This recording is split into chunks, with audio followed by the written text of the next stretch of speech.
அபசுரமாக வாசித்து கொண்டிருந்தான். நண்பர்களுக்கெல்லாம் கோபம், என்னத்தையே வாசிக்கிறானே, இவர் தாளம் போட்டு ரசிச்சுக்கிட்டு இருக்கிறார், இன்னும் ஒரு பாட்டுக்கு ரசிக்கிறார், அதை போய் ஒன்றுமே சரியில்லையே என்று நண்பர்கள் கோபமாக பார்த்தார்கள். என்னத்தையோ ஒரு ராகத்தை வாசிக்கிறான். வாசித்து விட்டு எழுந்தபோது கையில் தன்னுடைய பையிலே கையை விட்டு கையில் கிடைக்கிற பணத்தெல்லாம் எடுத்து அவனுக்கு கொடுத்தார்.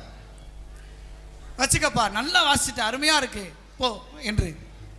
அவன் போன பிறகு நண்பர்கள் கோபித்து கொண்டார்கள். என்னென்ன ஒன்றுமே வாசிக்க தெரியாதவன் என்னத்தையோ வாசிச்சான், அவனுக்கு போய் இவ்வளோ பணத்தை அள்ளி கொடுக்குறீங்களே, அதை பேர் ரசிக்கிறீங்க நாங்கள் அப்படின்னு. அவர் சொன்னார், அவன் வாசித்தது என்ன அர்த்தம்னு உங்களுக்கு புரியலையாடா, பசின்னு வாசிச்சான்டா.